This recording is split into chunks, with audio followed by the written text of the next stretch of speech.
बिस्मिल्लाहिर्रहमानिर्रहीम। प्यारे बच्चों, अस्सलाम वालेकुम। मेरा नाम साजिदा नूर है और मैं आपको गौहर पब्लिशर्स की जानिब से खुश आमदीद कहती हूँ। हमारा मोटो है redefining the geography of education through digital resources for conceptual learning.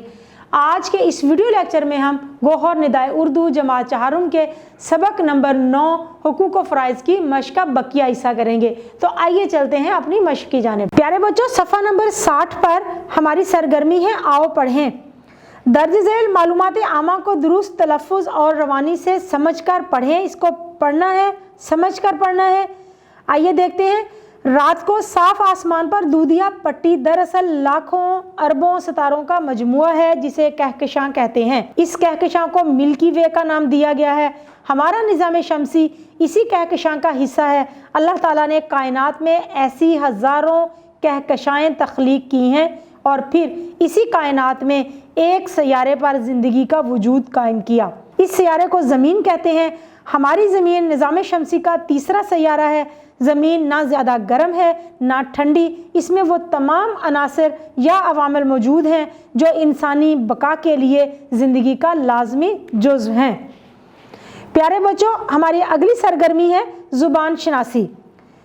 वो लफ्ज़ जो किसी इसम की जगह यानी शख्स की जगह बोला जाए उसे इसम ज़मीर कहते हैं। इसकी 3 हालतें होती हैं। एक बात या कलाम करने वाला जिसे मुतकल्लम कहते हैं। एक हो तो वाहिद मुतकल्लम जैसे मैं, ज़्यादा हूँ तो जमा मुतकल्लम जैसे हम। दूसरी हालत जिससे बात की जा रही हो उसे हाजिर कहते हैं। एक हो तो वाहिद हाजिर जैसे तुम, तू, आप, और ज़्यादा हो तो जमा हाजिर यानी आप जमा के तौर पर। तीसरी हालत जिसके मुतालिक बात की जा रही हो और वो मौजूद ना हो उसे गायब कहते हैं। एक हो तो वाहिद गायब जैसे वो, ज़्यादा हों तो जमा गायब जैसे वो या उन्हों। तो प्यारे बच्चों, आपने वाहिद और जमा मुतकल्लम को इस्तेमाल करते हुए दो जुमले बनाने हैं। यानी कि जो कलाम कर रहा हो, जो बात कर रहा हो, उसके वाहिद और जमा दोनों में इस्तेमाल करना है। वाहिद गायब उसने पढ़ा, जमा गायब उन्होंने पढ़ा। वाहिद गायब वो खाना खाता है, जमा गायब वो खाना खाते हैं। वाहिद मुतकल्लम मैंने पढ़ा, जमा मुतकल्लम हमने पढ़ा। वाहिद मुतकल्लम मैं खाना खाता हूँ, जमा मुतकल्लम हम खाना खाते हैं। वाहिद हाजिर तूने पढ़ा, जमा हाजिर आपने पढ़ा। वाहिद हाजिर तू खाना खाता है, जमा हाजिर आप खाना खाते हैं। तो प्यारे बच्चों, सफ़ा नंबर 60 पर हमारी अगली सरगर्मी है, आओ नया लिखें। एक आदमी कवायद के उसूल जानता था। वो अपने आप को बहुत पढ़ा लिखा समझता था और सब पर रोब झाड़ता था। एक दफ़ा उसे दरिया से पार दूसरे शहर जाना था।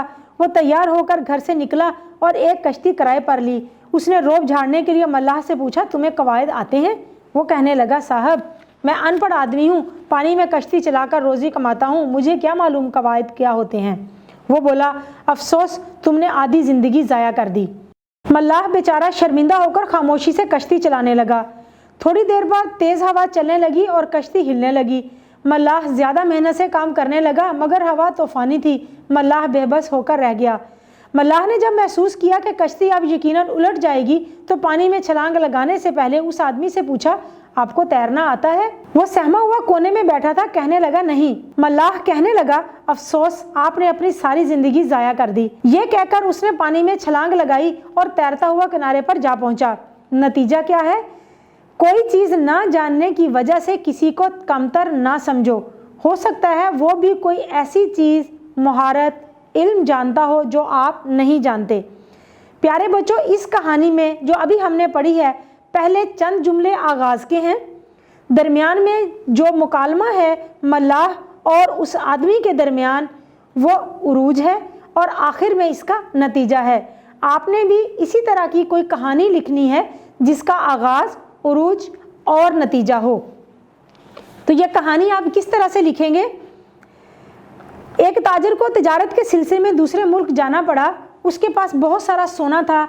जाने से कबल उसने अपना वो सोना किसी दोस्त के पास रखवा दिया। काफ़ी अरसा के बाद जब वो वापस आया, उसने आके अपने दोस्त से वो सोना वापस मांगा तो उसने कहा कि तुम्हारा सोना तो चूहे खा गए। तो پھر اس کے دوست نے کہا کہ اچھا چلو سوچتے ہیں کہ میں اب اپنے اس بے ایمان دوست کو سبق کیسے سکھاؤں۔ اس نے اپنے دوست کے خاندان والوں کو اپنے گھر دعوت پر بلایا، اور جب سب لوگ کھانا کھانے میں مصروف ہو گئے تو تاجر نے اپنے دوست کے چھوٹے بیٹے کو چھپا دیا۔ دوست نے جب اپنے بیٹے کے بارے میں پوچھا تو تاجر نے جواب دیا کہ تمہارے بیٹے کو چیل اٹھا کر لے گئی ہے۔ بدنیت دوست حیران ہو کر کہنے لگا کہ اتنے بڑے بچے کو چیل جیسا چھوٹا جانور کیسے اٹھا کر لے جا سکتا ہے؟ تو دوست نے جواب دیا کہ جس شہر میں چوہے سونا کھاتے ہوں وہاں کی چیلیں بچے اٹھا کر لے جاتی ہیں۔ اس پر اس کا دوست اپنے بیوی بچوں کے سامنے بہت شرمندہ ہوا اور اس کا بھید کھل گیا۔ اس نے اپنے دوست سے معافی مانگی اور سارا سونا واپس کر دیا۔ ہم اس کا نتیجہ کیا اخذ کریں گے؟ جیسا کرو گے ویسا بھرو گے، یا عدلے کا بدلہ۔ پیارے بچوں، ہماری اگلی سرگرمی ہے حقوق و فرائض کے باہمی تعلق کے حوالے سے کسی اخبار، رسالے یا کمپیوٹر سے مواد لے کر کم از کم 15 جملوں کا ایک مضمون لکھیں۔ آپ نے 15 جملوں کا ایک مضمون لکھنا ہے جس میں آپ نے بتانا ہے کہ حقوق و فرائض کا آپس میں بہت گہرا تعلق ہے۔ عام طور پر ہم اپنے حق پر زیادہ زور دیتے ہیں اور جب فرائض کی بات آتی ہے تو اس کو بھول جاتے ہیں۔ دراصل ہمارا حق کسی دوسرے کا فرض ہوتا ہے۔ جیسے والدین کا فرض اولاد کی ذمہ داریاں پوری کرنا ہے، اسی طرح اولاد کا فرض والدین کی عزت کرنا اور ان کا حکم ماننا ہے۔ ایک طرف اولاد کا یہ فرض ہے تو دوسری طرف والدین کا یہ حق ہے۔ اسی طرح استاد کے حقوق ہیں، طالب علم کے فرائض ہیں، اسی طرح ایک شہری کے حقوق ہیں تو جو حکومت یا ریاست کے فرائض ہیں۔ تو اس طرح سے آپ نے ان ساری چیزوں کو ڈسکس کرتے ہوئے 15 لائنوں کا ایک مضمون تحریر کرنا ہے۔ ہمارا اگلا سوال ہے، ہماری اگلی سرگرمی ہے آپ بازار گئے، بازار میں آپ نے جو کچھ دیکھا 4 کے گروہ میں بیٹھ کر باری باری ایک دوسرے کو بتائیں۔ مثال کے طور پر آپ بازار گئے، آپ نے بتانا ہے کہ آپ کل بازار گئے اپنے دوستوں کے ساتھ، کیا کچھ وہاں پر آپ نے خریدا اور وہاں پر بازار میں صفائی کی کیا صورتحال تھی۔ دکانداروں نے کس طرح سے اپنی دکانیں تو چمکائی ہوئی تھی، صاف ستھری تھی، لیکن باہر سڑک پر کس طرح سے انہوں نے چھلکوں کے ڈھیر لگائے ہوئے تھے، گندگی کے ڈھیر لگائے ہوئے تھے۔ تو آپ نے یہ دیکھا کہ وہاں پر ایک آدمی پھسلتے ہوئے بڑی مشکل سے بچا۔ آپ نے دکانداروں کو مشورہ دیا کہ آپ جو چھلکے وہاں پر پھینک رہے ہیں ان کو اگر کسی شاپر میں ڈال دیں اور کسی دوسری جگہ پر دور لے جا کر پھینک دیں تو یہ زیادہ فائدہ مند ہوگا بجائے اس کے کہ اپنے ارد گرد گندگی ڈال دیں۔ تو اس طرح سے آپ نے اپنے دوستوں کے ساتھ اس طرح کے واقعات شیئر کرنے ہیں۔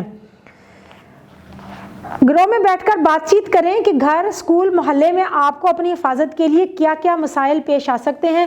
آپ انہیں بتا سکتے ہیں کہ کس طرح سے کوئی اجنبی آپ کو تنگ کر سکتا ہے، راستے میں چلتے ہوئے آپ کو کوئی چیز دینے کی کوشش کرتا ہے یا آپ کو لفٹ دینے کی کوشش کرتا ہے کہ میں آپ کو اسکول چھوڑ دیتا ہوں یا بازار لے جاتا ہوں، یا اس کے علاوہ آپ کو اور بہت سے مسائل کا سامنا کرنا پڑتا ہے کہ سڑک پر سواری نہیں ملتی یا آبادی زیادہ ہے، یا ریسیس کے وقت جو ہے آپ کو کینٹین پر جانے کا جو ہے وہ وقت نہیں ملتا، یا لائن لمبی ہوتی ہے تو آپ کو موقع نہیں ملتا۔ اس قسم کے جو مسائل آپ کو روزمرہ زندگی میں پیش آتے ہیں وہ آپ اپنے دوستوں کے ساتھ مل کر ڈسکس کر سکتے ہیں۔ پیارے بچوں، امید ہے کہ آپ کو آج کا یہ ویڈیو لیکچر بہت اچھی طرح سے سمجھ آ گیا ہوگا۔ اپنی اس مشق کو دہرانا مت بھولیے گا۔ انشاءاللہ اگلی ویڈیو میں اگلے لیکچر کے ساتھ پھر ملیں گے۔ اپنا بہت سا خیال رکھیے گا۔ اللہ حافظ۔